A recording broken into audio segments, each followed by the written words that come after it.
Então, minha gente, olha eu aqui de novo, dando um abraço em vocês, tá certo? Mais uma dica do doutor, cujo tema é os gases, tá certo? É a segunda etapa deste assunto, né?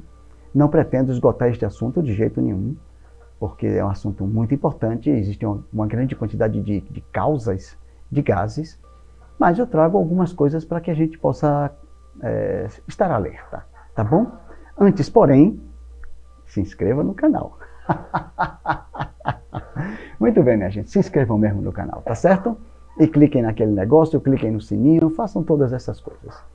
Muito bem, é interessante observar que nós temos em nosso intestino uma população de seres vivos que são principalmente bactérias, tá certo? Nós chamamos esses seres de microbiota intestinal. Esses seres, eles vieram nos acompanhando no processo evolutivo da humanidade. Então, existem determinadas bactérias, para citar um desse grupo de seres, que elas são ideais para a nossa saúde. Elas funcionam nos ajudando na digestão e uma série de outros fatores, tá certo? Mas, principalmente pela nossa alimentação inadequada, quando a gente come muito açúcar, muita carne, muitos produtos industrializados, ou excesso de açúcar, ou excesso de gordura, ou excesso de proteína, pode ocorrer uma alteração da microbiota e para uma coisa ficar, e essa microbiota ficar negativa para nós. O nome disso é disbiose intestinal. Vocês podem ver aqui mesmo no canal um curso que chama-se Medicina da Vida, que é gratuito, você pode acessar na hora que você quiser, que tem uma aula específica sobre disbiose. Então, por favor, tem um link aqui acima, vocês podem ver e podem ir lá, se dirigir para que vocês possam ver essa aula, tá certo? Pois bem, e a disbiose, ela altera a microbiota. Então, em vez de ser bactérias como lactobacilos, por exemplo, vem bactérias de putrefação e que elas têm um efeito muito negativo sobre nós, tá certo? Então, é importante que a gente procure ter uma boa alimentação, uma alimentação rica em frutas, legumes, cereais integrais, tá certo? Porque a microbiota normal, ela se alimenta principalmente de fruto-oligossacarídeos, que a gente conta nas frutas, e de fibra dietética, que é a celulose dos vegetais, tá certo? Celulose, hemicelulose, lignina, etc., dos vegetais. Então, que a gente encontra nas frutas, nos legumes, nos cereais integrais, mas não nos cereais brancos, tá certo? Não nos refinados. Nas leguminosas, nos legumes, eu já falei, então, couve, etc., né? Então, é aí que a gente encontra. A gente deve ter isso como base da nossa alimentação, tá certo? É o principal da nossa alimentação e isso vai contribuir para que a gente tenha uma boa microbiota, tá bom? Muito bem. Mas existem outras coisas que podem interferir na presença de gases. Então eu gostaria de alertar vocês para o fato de que, por exemplo, existem certos legumes que contêm muito enxofre. E o enxofre aumenta a possibilidade de gases, né? Então, se a pessoa já está com um processo, que já está sentindo que a barriga não está bem, então essa pessoa deve evitar comer em excesso estes legumes. Então, por exemplo, couve-flor, as crucíferas em geral, que são couve-flor, couve de Bruxelas, couve comum, repolho, brócolis, tá certo? Então, essas coisas você pode comer, mas sem se exceder, tá bom? Lembrando que o repolho, ele tem uma peculiaridade interessante. Ele provoca muito mais gases quando é cozido do que quando é cru. Então, é melhor consumir o repolho cru do que consumir o repolho cozido, tá certo?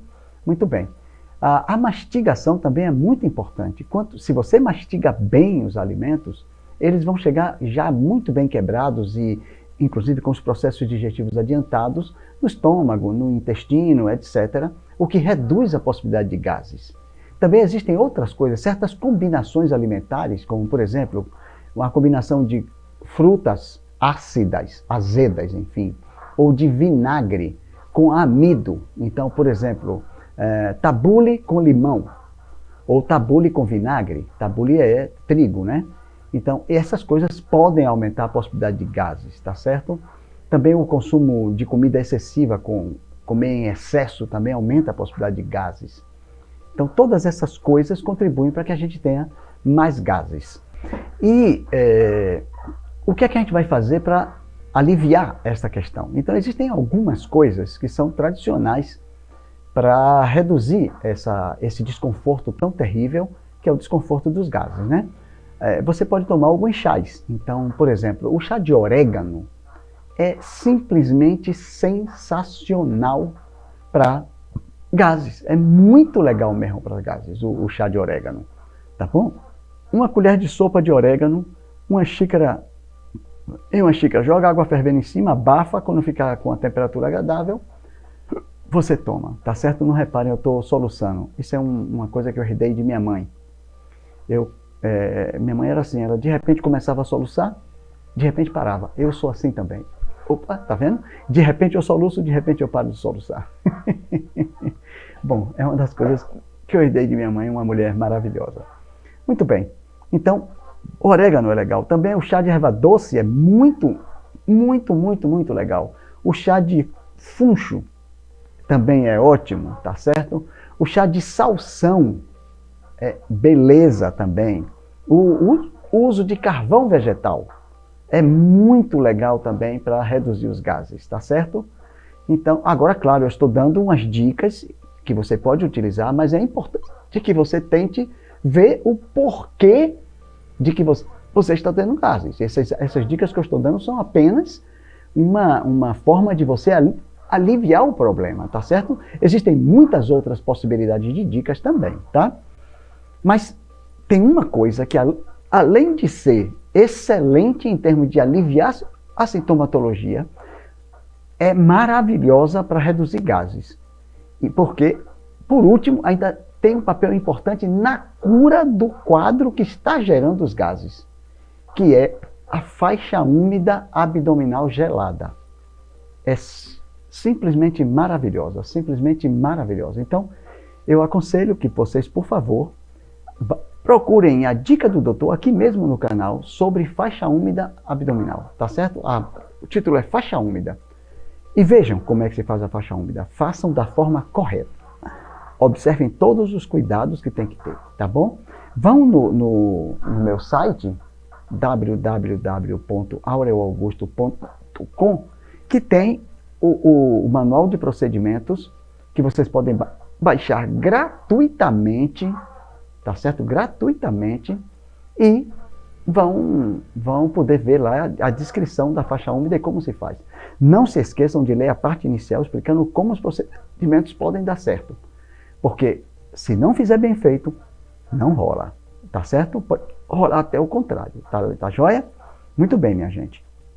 A faixa úmida é sensacional. Não vou explicar aqui como faz, porque aqui no canal tem um vídeo explicativo e também você tem a possibilidade de baixar o manual de procedimentos, que explica como é. Joia? Então eu espero que tenha sido útil para vocês e recebam o meu carinho e vamos para a próxima.